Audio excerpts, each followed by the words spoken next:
여러분 안녕하십니까? 뉴스데스크 제주를 시작하겠습니다. 제주시 노영동의 초고층 빌딩인 드림타워. 이곳에 카지노를 이전하는 과정에서 도민 의견조사가 조작됐다는 의혹을 지난 2월에 저희 제주 MBC가 단독 보도를 해드린 바 있었죠. 경찰이 카지노 관계자 등의 범죄 혐의가 인정된다며 검찰에 송치했습니다. 박혜진 기자의 보도입니다. 서귀포시 중문 관광단지에 LT 카지노를 드림타워로 이전하기 앞서 도민 의견 조사가 실시된 것은 지난해 3월. 이 조사 결과를 바탕으로 LT 카지노는 카지노 산업 영향평가에서 적합 판정을 받고 이전할 수 있었습니다. 하지만 도민 의견 수렴 조사 과정에서 카지노 이전에 긍정적인 의견을 내줄 사람들을 조직적으로 모아 조사를 조작했다는 의혹이 제기됐습니다. 카지노 대표가 전화 와가지고 같이 자리를 하는데 여론 조사기관에 여론 그걸 하는데 뭐 좀 좋지 않게 나올 수도 있으니까 사람들 좀 모아가지고 좀 이렇게 좀 해줄 수 있냐. 평상시보다는 이제 개인적으로 생각할 수 있는 부분이 틀리긴 한데 조금 뭐 부탁하시는 부분도 있고 하니까 좀 높게 평가한 것 같습니다. 이에 따라 시민단체는 드림타워 운영업체인 롯데관광개발 대표와 카지노 관계자 등을 위계에 의한 공무집행 방해 혐의로 경찰에 고발했습니다. 결국 경찰은 LT 카지노 대표 김모 씨와 함께 사회단체 회원 등을 동원했다는 의혹이 제기된 제주도개발공사 직원과 세탁업자 등 3명에 대해 범죄 혐의가 인정된다며 검찰에 송치했습니다. 경찰은 이들이 사람을 모으는 과정에서 주고받았던 문자메시지 등 증거와 함께 참고인 조사 결과를 볼 때 조직적으로 공모한 혐의가 인정된다고 밝혔습니다. 하지만 함께 고발된 롯데관광개발 대표는 공모한 것으로 보기 어렵다며 무혐의 처분했습니다. 시민단체는 경찰의 수사 결과를 환영한다며 검찰이 기소해 드림타워 카지노 이전 과정의 불법 행위를 엄중히 처벌하라고 촉구했습니다. 이런 결정을 환영합니다. 일단 범죄 혐의가 인정됐기 때문에 그동안 절차가 공정하지 못했다, 타당하지 못했다 하는 그런 것이기 때문에 현재 카지노 사업이 중단돼야 된다. 드림타워 카지노 이전을 앞두고 전국에서 처음으로 실시된 카지노 산업 영향평가에서 불법 행위가 있었다는 경찰의 수사 결과가 나오면서 앞으로 파장은 더욱 커질 것으로 보입니다. MBC 뉴스 박혜진입니다. 드림타워 복합 리조트의 두 번째 타워 개장 지연과 관련해 갈등이 커지고 있습니다. 롯데관광개발은 인테리어 업체들이 시공업체인 중국건 측에 추가 공사비를 요구하며 하자보수 공사를 정상적으로 진행하지 않았다며 새로운 업체를 선정해 오는 29일 개장하겠다고 밝혔습니다. 하지만 인테리어 업체들은 공사 대금이 제때 지급되지 않았는데도 중국건 측이 국내법보다 낮은 지연 이자를 제시한 데다 부당한 품질 기준을 내세워 일방적으로 계약을 종료시켰다면서 반박했습니다. 요소수 품귀 현상에 온라인을 통한 판매 사기까지 극성을 부리고 있습니다. 요소수 문제가 심각해지고 있는데요. 요소수가 필수인 전세버스와 렌터카 등 관광업계는 물론 쓰레기 소각시설에도 비상이 걸렸습니다. 김항섭 기자입니다. 30년째 전세버스 기사로 일하고 있는 강모 씨. 중고거래앱에서 요소수 10리터를 46,000원에 팔겠다는 글을 보고 10개를 주문해 46만 원에 송금했지만 판매자는 돈만 받고 잠적해버렸습니다. 차이는 요소수가 없고 그리고 주스마다 다 품절이다 그러고 그러다 보니까 뭐 그냥 적박한 사람들을 쏘게 생각해서 열받네. 경찰에 신고된 요소수 판매 관련 사이버 사기는 44건. 경찰이 계좌 추적을 통한 판매자 검거에 나섰지만 피해는 빠르게 확산되고 있습니다. 단계적 일상 회복에 예약률이 이전보다 최고 50%까지 높아진 전세버스 업체들은 또 고비를 맞았습니다. 제주 지역에 등록된 전세버스 1,700여 대 가운데 요소수를 반드시 넣어야 하는 버스는 800여 대. 위드 코로나 시행 열흘도 안 돼 이번에는 요소수 대란을 맞은 겁니다. 11월 달 되면서 이제 손님이 좀 들어오고 있는데 지금 요소수를 구하지 못하게 되면 예약되어 있는 부분도 저희들이 취소를 시켜야 되는 그런 상황입니다. 예. 요소수를 넣어야 하는 차량이 20%를 차지하는 렌터카 업계도 직격탄을 피하기 어렵게 됐습니다.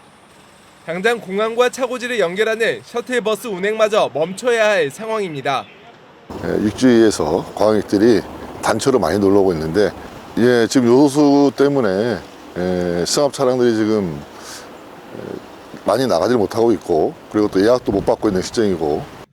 쓰레기 소각에 하루 요소수 1000리터를 사용하는 제주환경자원순환센터 등도 요소수 사용량을 최대한 줄이기에 나선 가운데 곳곳에서 요소수 대란의 위기를 맞고 있습니다. MBC 뉴스 김항섭입니다. 제주 서부경찰서는 지난 1일 제주 시내 개인 소유 창고에 보관 중이던 10리터들이 요소수 30통을 훔친 혐의로 화물차 운전기사 40대 A씨를 조사하고 있습니다.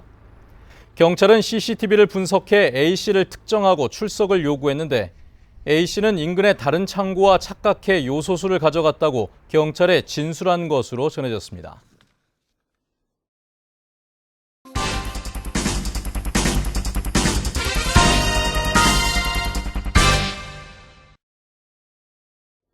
지구온난화에 따른 이슈 추적 두 번째 순서입니다.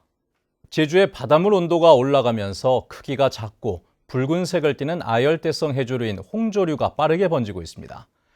이 때문에 어민들의 소득원인 감태와 우뭇, 가사리 같은 대형 갈조류가 줄면서 피해도 커지고 있습니다. 송원일 기자입니다. 성산 일출봉 주변 바다에서 10년 가까이 해조류 변화를 연구하고 있는 제주대 해양생명과학과 연구팀. 지난 30년간 이곳의 바닷물 온도가 1.8도 오르면서 수심이 얕은 조간대에 많은 변화가 나타나고 있습니다. 크기가 작고 불그스름한 아열대성 해조류인 홍조류가 빠르게 번지고 있는 것입니다. 감태와 톳, 우뭇, 가사리처럼 크기가 큰 온대성 갈조류가 무성하던 바닷속을 이제는 홍조류가 뒤덮었습니다.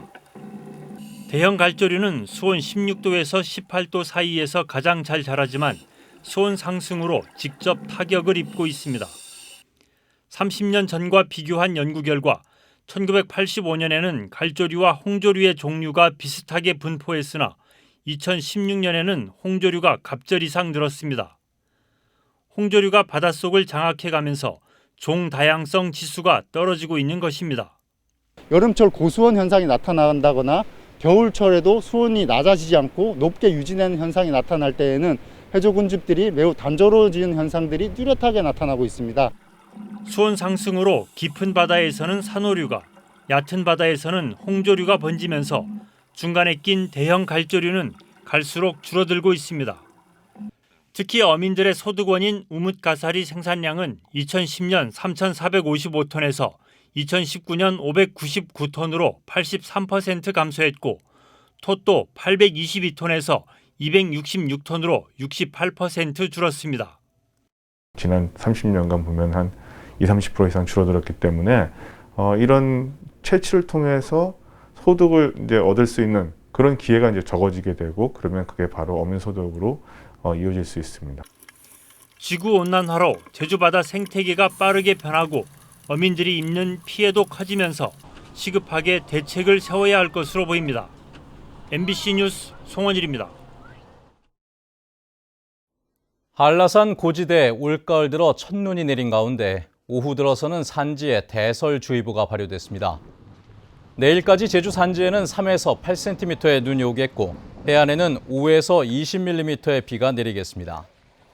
제주 지방은 내일 아침 최저 기온이 9도에서 11도, 낮 기온은 14도에서 15도로 오늘과 비슷하겠고 중산간 이상의 지역은 내린 비나 눈이 얼겠다며 안전사고에 주의해달라고 기상청은 당부했습니다.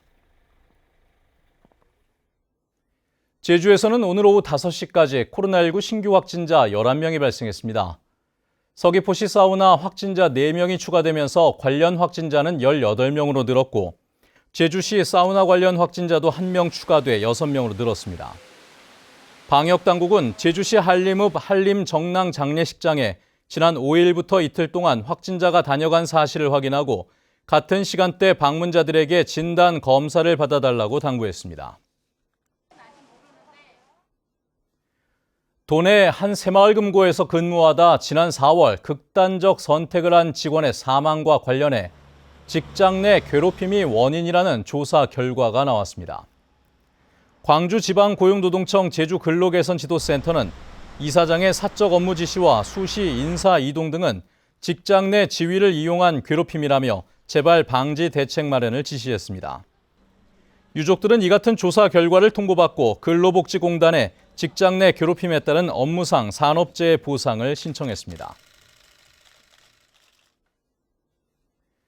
제주도 상하수도 본부가 소규모 공공하수처리시설의 수질검사를 실시하지 않은 것으로 드러났습니다. 제주도 감사위원회는 종합감사에서 소규모 하수처리시설 22곳에서 2019년부터 183차례에 걸쳐 방류수 수질검사를 하지 않아 기준치를 초과했는데도 개선 대책을 마련하지 않았고 1,000억 원을 들여 유수율을 높이는 사업을 추진했지만 효과가 적었다고 지적했습니다. 감사위원회는 공무원 14명에게 주의와 훈계 등을 요구했습니다. 더불어민주당의 오영훈 위성군 의원이 도시공원 민간특례 사업에 대한 진상조사가 필요하다는 입장을 밝혔습니다. 제주참여환경연대가 진상조사단 구성을 요구한 공개 서한에 대해 오영훈 의원은 도당 차원에서 적절한 논의가 진행될 것으로 기대한다고 답했고 위성군 의원은 도의회 심사 결과를 지켜본 뒤 논의하겠다고 답변했습니다. 한편 송재호 의원은 답변하지 않았습니다. 진보당 제주도당은 제주도 의회에서 기자회견을 열고 택배 도선료를 인하하는 주민 발의 조례 제정을 위한 서명운동을 시작한다고 밝혔습니다. 이들은 도민들이 도선료 문제 해결을 요구하고 있지만 해결해주는 정치인은 아무도 없다며 도민과 전문가들로 구성된 위원회에서 합리적이고 객관적인 표준 도선료를 산정해야 한다고 주장했습니다. 막대한 혈세가 투입되는 버스 준공영제를 완전 공영제로 전환하기 위한 공론화가 필요하다는 의견이 제시됐습니다. 정의당 제주도당이 제주도 의회에서 연 정책토론회에서 이영수 사회공공연구원 실장은 준공영제 4년을 평가해 유지 여부를 결정해야 한다고 제언했습니다. 또 도민의 안전한 이동권을 확보하고 버스 노동자 처우 개선 방안을 마련해야 한다는 의견도 나왔습니다.